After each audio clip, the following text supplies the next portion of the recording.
बिस्मिल्लाहिर्रहमानिर्रहीम। अस्सलाम वालेकुम दोस्तों आज मैं आपको टोयोटा का पिकअप सिंगल कैबिन गाड़ी दिखाने जा रहा हूँ। ये 2001 मॉडल है, 2 रजिस्टर्ड है, 1 RZ इसमें आपको इंजन मिलता है। पेट्रोल इंजन है दोस्तों, वाइट कलर में आपको मिलती है। पूरा कंटेनरी है, इसमें फुल फ्रेश कंडीशन है। इंजन, गियर, हर चीज़ ज़बरदस्त है।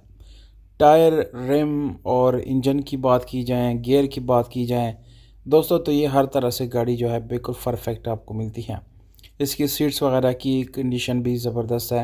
वीडियो ओवरऑल आपको नज़र आ रही है, काफ़ी साफ़ सुथरी गाड़ी है दोस्तों।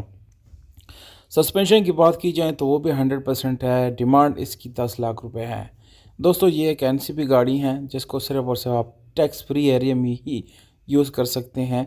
लोकेशन इसकी क्वेटा है। कॉन्टैक्ट नंबर आप लोगों को दिया हुआ है दोस्तों। जाने से पहले आप कॉन्टैक्ट जो है वो यानी जांच पड़ताल करें। कोई एडवांस या ऑनलाइन पेमेंट वगैरह इसमें नहीं है।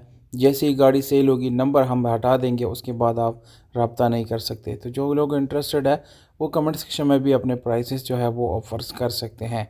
वीडियो अगर अच्छी लगी तो वीडियो को दोस्तों के साथ शेयर ज़रूर करें। बहुत शुक्रिया, अपना ख्याल रखिएगा।